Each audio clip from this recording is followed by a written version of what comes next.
In this video, we're going to look at how you write in Scrivener for iPad. To write in Scrivener, tap a file to select it, then start typing in the editor, which is the right-hand section of the screen when the iPad is in landscape view, or the full screen when in portrait view. I'm recording most of this screencast on an iPad with an external keyboard, and the on-screen keyboard doesn't come up when I click in the editor, so you won't see it a lot. If you use an external keyboard, it's a lot like working with a laptop. If not, you may find it easier to turn your iPad and work in portrait mode so the keyboard doesn't take up so much space. If the text in the editor is too large or too small, you can use a pinch gesture to resize it. This adjusts the zoom level. It doesn't change the font size itself.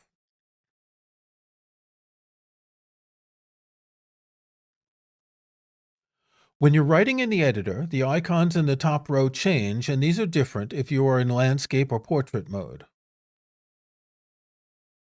From left to right, here's what they do.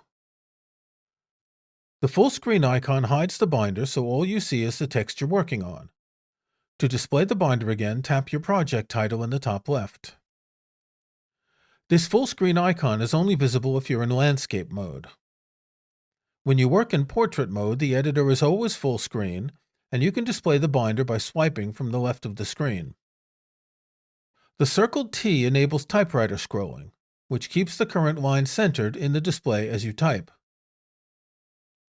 The document's word count displays at the center of the toolbar. If you tap this, you see a word count for your entire draft folder, and you can set a word count target for the project. The paintbrush icon opens the formatting palette, which is split into 3 tabs. Style includes basic formatting options such as font, size, weight, such as bold or italic, alignment, and formatting options, as well as a number of format presets. Indents lets you adjust first line and paragraph indents. And you can adjust line and paragraph spacing in the Spacing tab. Tap the clock icon to view a list of recent documents, so you can quickly navigate to any item you've viewed recently. Tap the search icon to search in your document, and tap the gear icon to see extended search options.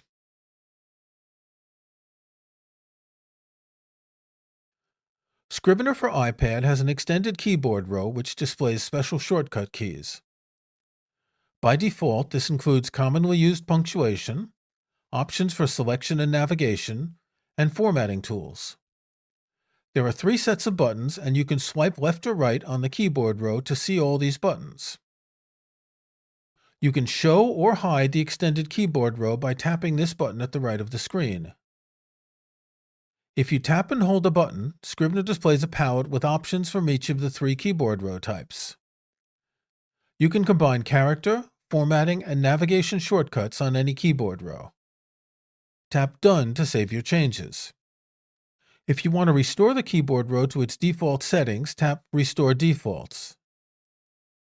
If you don't want to see this extended keyboard row, view the top level of a project in the binder, tap the gear icon at the bottom, then tap Show App Settings.